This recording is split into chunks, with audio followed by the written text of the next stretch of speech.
Awesome. Yeah, go ahead and have a seat. What is the best way to make up for past injustices? All right. So how does this work? Yeah. You're welcome to use the headphones if you'd like. Sure.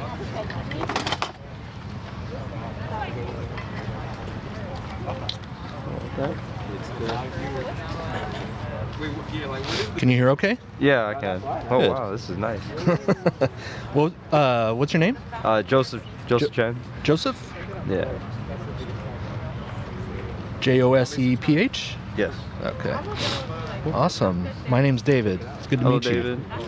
You're a student here at UCLA? I Yeah, assume? yeah, Hey, that's correct. What do you study? I'm studying bioengineering. Bioengineering? Yeah. Awesome. How's that going? Classes are a little tough, so there's a little struggle, but it's going all right. Yeah. How long have you been going here? 1 year, like in person, but with COVID, I was here online last year. Gotcha. Wasn't Okay. the best. So this would be kind of be your second year. Total? Yeah. All right. Cool. Well, yeah, it's good to meet you. We are practicing street epistemology. Have you ever heard of that? No, I haven't. Okay. So it's basically a way to have a conversation. It's a conversational tool that allows us to explore a claim or a belief or a conclusion that you have. And we get to explore the sufficiency of the reasons and the reliability of the methods that you use to support that claim or belief. Does that make sense?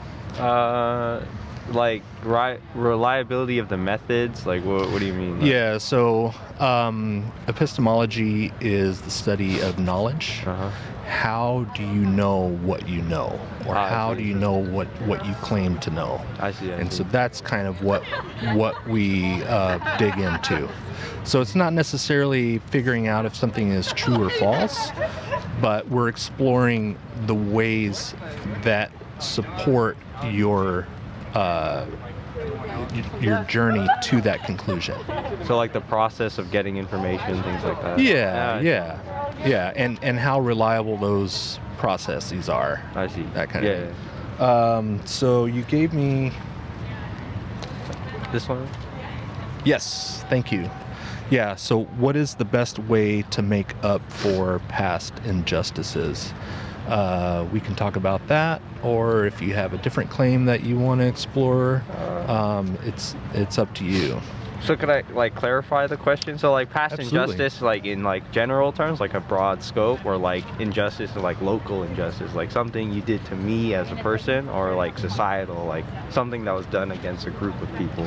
Either one. Oh, either one. Yeah, you get to choose. And I'll basically be asking questions, exploring the epistemology on that claim. So that's the question. We can use these pads here as far as the hypotheses. Do you what comes to mind when you read that question? And you can use something specific, like you were saying, or have it be more broad. It's up to you. I think the best example I would give is like prison time. Like imagine like you get sentenced for something that you like didn't do, right? Or it was like you're like pushed into a sentence that wasn't deserved, right? But you've already served the time, right? So like let's say you like served 15 years when it probably should have been like 6. 15 years of your life are already gone. Like there's no way to make up someone's 15 years of their life, right? Like there's no equivalent to give them back time, right? You can't do that. It's just like not. It's gone. Once it's gone, it's gone. You can't get it back. Exactly. And I feel like that's what happens with most injustice. Like if someone has something done to them, it's like a permanent effect, usually, depending on like the extremity, right? The more extreme, the more permanent, right? So I feel like there isn't really a way to make up for the injustice, but rather to prevent it from happening again. So if you were to make up for it, it would be like you'd stop it from happening to someone else. so that, you know, the permanent effect doesn't happen again. Gotcha. But you know. Okay, so prison time is a way to prevent other crimes from happening? No. Like, if someone were, if like the justice system isn't properly done, then you wouldn't want someone to serve more time. So like, so say someone's already served time, right? And there's plenty of people, I'm sure, that has happened to them and unjustly serving prison time, right? You just want to prevent as many people from like leaking into that, you know, system where they get unjust prison time. Okay. But you know, it depends. It's like if they, you know, deserved it, then. You know. So you're kind of focusing on the amount of time, how much is that the amount of time that they get in prison affecting the prevention part? Yeah. Or like you can even go you know, a step earlier and say, oh, like, do you have a criminal record on your history, right? Like, what gets you to have that criminal record? Because if you have a criminal record in America, it like makes a lot of things of life harder, like, you know, job searching, you know, school, things like that. They see your record and they're like, I would say less likely to hire you. I don't, you know, the statistics, I'm not too sure about that, but I'm fairly certain from like a common sense standpoint that you're less likely to get hired if you have a criminal history or something on your... Having a criminal record prevents you from having some advantages people without a criminal history would have otherwise. Normally, yeah. Gotcha. Okay, so would you say that prison time is the best way to make up for past injustices? Like, what do you mean? Would this be your first option as far as the answering the question? To make like prison, to like lowering prison time, or what do you mean? Yeah. So would you say that prison time is the best, just in general? No. I think the best way to make up for past injustice is preventative measures. Measures. It's kind of general. It's like, but preventive measures against, you know, whatever injustice was done. So like, if it's like harsh sentencing, with like unreasonable harsh sentencing, like prevent that from happening, right? Okay. Things like that. Do you have a specific example of a preventive measure that would be a good way to make up for past injustices? Good example. That's a lot harder. It's a lot harder in practice. I have to think about that. I wouldn't know how it would work in reality, but I guess, you know, we could pick a past injustice. Oh yeah, sure. And you could give me an example, a specific example of a good way to make up for that, if you'd like. Yeah, sure. And real quick, we're live streaming, just so you know. Sure. Is that okay? Yeah, that's fine. Okay, great. I also have a timer there. Just to respect your time, you can set that for a specific time in case time's an issue with you. It's not an issue, but like, how long would you want to go? It's up to you. Oh, it's up to me? Yeah. All right, well, we can go until we like finish the topic. Perfect. Yeah. Or all right. Someone else comes. Yeah, that's fine.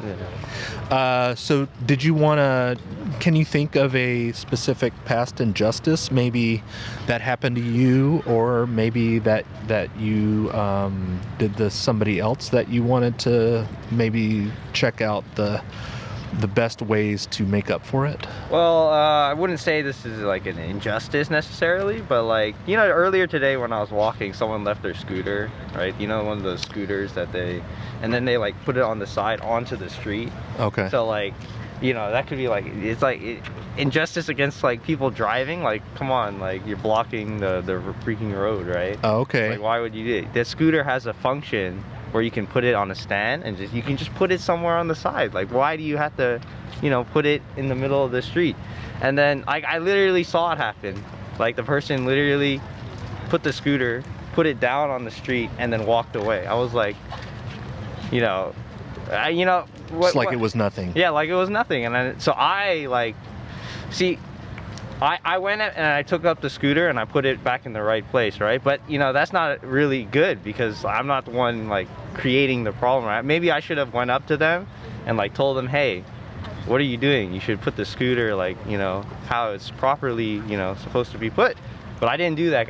I'm kind of like a passive person. I don't want to like confront people because, you know, it could escalate, and I want like 0% chance of that happening. And, you know, the people who like don't care, who are typically, you know, the person who would do that, would like I feel like there's a higher chance they'll escalate, right? Because if they already don't care enough to, you know, follow, you know, some etiquette of like putting the scooter just upright, you know, the 10 seconds of their life to do that, they wouldn't mind spending like, you know, increasing the risk of me getting hurt or something. Gotcha. So they were basically just left the scooter in the road. Preventing people from possibly traveling safely up and down the road. Exactly. And it sounds like it seemed pretty inconsiderate. Yeah, exactly. And, you know, I think it's like the first step to leading into like you know, a downward spiral of something bad happening. Like, you have to first like gain that apathy of like I don't care about like other people before you start doing things that are much worse. So what happened? Did you say that you confronted them about it? No. If I were to make it preventative, right? If I wanted to prevent that from happening again, I should have confronted them, because they didn't know that I went and picked it up and put it in the right spot, right? They just left, and then, you know, they didn't even look back, right? So, you know, maybe I could have, you know, confronted them to try to prevent their action, like doing it again in the future. But I'm pretty sure that person is still gonna do it, because, you know, there was no consequence. There was no me confronting them, me pointing out that they did something, you know, that I saw that was wrong. Maybe they don't think it's wrong, right? But so the likelihood that they would do this again is probably pretty high, because you didn't confront them about it. Yeah, exactly. And they'd repeat it. And you think that if you would have said, "Hey, do you mind putting your scooter away?" Yeah, properly, and then they might have, like, you know, if they cared enough, they could have, like, maybe, I will do it better next time or something. Gotcha. So, confrontation? Yeah, I feel like you do, at some degree, you would do. In a world where people don't self-reflect on their actions, you do have to confront. So that's what I would say. Confront. Yeah, you have to confront someone about what they're doing, right? If they don't reflect on themselves. Yeah. So, yeah. It takes courage and to sometimes do that. Yeah. So do you see that black and white scale? Yeah. So all the way to the right in black, that's high confidence, and in the white, that's low confidence. So I'd like to get an idea of how confident you are that confrontation is the best way to make up for past injustices, specifically this one. Okay. So you're able to move that dial on the scale, and you can show us how confident you are that confrontation is the best way to make up for this particular past injustice. So you can either move it this way if you're really confident, or that way if you're not as confident, and that's kind of neutral. I think, if I did confront, you know, there would be a better chance for, you know, preventing it from happening again. Yeah, I'm fairly confident. So that looks like maybe about 85? Yeah. Well, I'd give like the 15% for the risk of like my own safety, right? You know, so like, you know, I can confront, but, you know, at that point, I don't know if it's worth it. You know, like a scooter on the side of the street, maybe not the biggest issue worth, you know, putting myself at risk for, but I guess, you know, if I did happen, it'd probably be successful. Gotcha. Possibly. So you're at about 85% confident. Okay. What would make that scale go up for you? What would have to happen for? Oh, if I knew 100% that I wouldn't get hurt. Okay. Like, there's no risk of me like suffering any harm, or, you know, something escalating. Okay. So if you had some sort of special knowledge about the future of them just being chill and being cool about it. Exactly. And you knew somehow that that they wouldn't use violence Yeah, or something like that, Yeah, aggression. Yeah. That would raise your confidence. I'd be at 100%. Like maybe if I knew them in person, like 99.9%. Like if I knew the person, like myself, like we're like bros, right? And I would just point it out, right? I'd be like 99% sure they wouldn't pop off on me. But Okay. you know. So it also it's a depends on stranger. the relationship you already have with the person. Exactly. It was a stranger, so like, you know, I don't know the life of the stranger. I don't know how they're feeling that day. You know, me pointing out maybe this little thing could like make them like go off, right? Yeah, You know, yeah. you never know what someone's experiencing in their life, right? Yeah. So, you know, I try to, you know. Kind of reminds me of that movie Falling Down. Have you ever? No. Michael Douglas. He just has this chain of events of having just a terrible day, and I don't know. It's kind of a cool movie. Yeah. Okay, so you're at 85 now. What would have to happen for you to lower your confidence that confrontation is the best way to make up for this particular past injustice? Yeah, I'd have to say like where I am. Maybe like if it's like a bad neighborhood, you know, where the risk is high for confronting someone. So like the environment that you're in would maybe like, you know, I'm sure like I'm at UCLA, so that's like really low of that happening. But maybe if I was like in a bad area where there's like gangs or something, I'd be like more suspect. Or, you know, maybe just like the normal threatening look, right? And things like that. Gotcha. Okay. So to raise your confidence, you would have to have some sort of confidence that I could like say my own bias. So like maybe if it was like a woman or girl, it'd be easier to confront them, right? Because there's like bias, lower risk of like getting beat up, right? Versus like a guy who's like stacked, 6 feet, things like that, big muscle. I'd probably be less likely to confront someone like that than like a so woman. the stature of the person and their body build would have an effect on whether you would confront them or not. Like risk analysis, right? So danger, things like that. Cool. Yeah. So all right. that would like lower it. Is there a way to test confrontation to being the best way to make up for past injustices? Well, a way to test if it could work? Probably not. Like, because then if it succeeds, it's kind of risky, right? If it succeeds, right, then that's good, right? But if it doesn't succeed, and because like, I feel like confrontation is like the pathway to escalation, right? Like, doing nothing can also escalate. Like, if you just sit there and do nothing, whatever's the bad thing that's like starting to happen can escalate. So it's not like the other way doesn't happen either. But like, I feel like typically when you confront someone and then they get angrier and angrier, then there's more chances of it. So the situation could be worse by not using confrontation. Yeah, it's possible. It's definitely possible. Okay. So there's no way to test this hypothesis? Oh, on a grand scale, I don't think so. But like, yeah, probably not. It'd be hard. It'd be like a social experiment at that point. Okay. That you'd have to, I don't know how you would naturally make it happen. Like, okay. Yeah, so like if we had, 100 people with 100 scooters.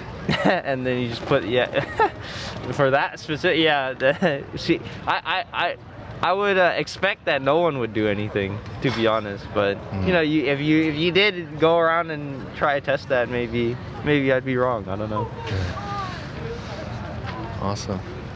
All right. Yeah, that's basically all I got. all right. It was nice talking with you, David, right? Yeah, you too, Joseph. Should I? Do you guys have a YouTube channel? Yeah, all the information's on there. We also offer you to take one of these puzzle pieces. You can pick one of the colors, and that's basically to get you to come back and have another conversation sometime, and you can build out the whole set after three talks. So you're welcome to take one of those colors. It's okay. I don't take it. Okay. But where do you guys normally? Did you just pick a place randomly? Because like this is the path I normally walk, right? So I would have never seen you. I saw you coming up to my class, and then I was like, oh, I want to go talk to them. Oh, okay. Class, cool. right? Yeah. No, that's awesome. so- I live in Washington State, and I'm here visiting my friend Reed, who does this here locally. Ah, I see. Runyon Canyon, Echo Park. Try to be here. I see. I have a meetup, Street Epistemology, Los Angeles meetup. You can check me out there. Yeah. And yeah, so we're glad that school's back in. Yeah, for sure. That's one of the reasons why this spot was chosen. I'm happy that school's back in. Online school is definitely not for me. Yeah, awesome. You like the social aspect of it, or what's? I just hate staring at a screen. Like Okay. I normally stare at a screen because when I play games or program, right? So I don't want to stare at a screen also for class, right? Right. I want to like not look at a screen. to, like, learn. Do something else. Yeah, exactly. So like, and when it was online school, I was like looking at a screen like all the time. I was like, it's horrible. Just looking at a screen all the time. Yeah. It's just bad for your mind. Well, hopefully there'll be less screen time for you. Yeah, in for the sure, future. for sure. Yeah. Awesome. All Well, right. thanks again for stopping and talking with us today. Yeah, thank you guys. This was fun. Yeah, you get to learn a lot, right? Absolutely. Cool. Have a good day. You too. You guys like shoot out a tweet, like if you're in the area or something. A tweet. Yeah, or Twitter. You can sign up for the meetup. Oh, I see. Okay. Meetup.com, Street Epistemology. That's cool. You guys got nice equipment. Cool. See you around.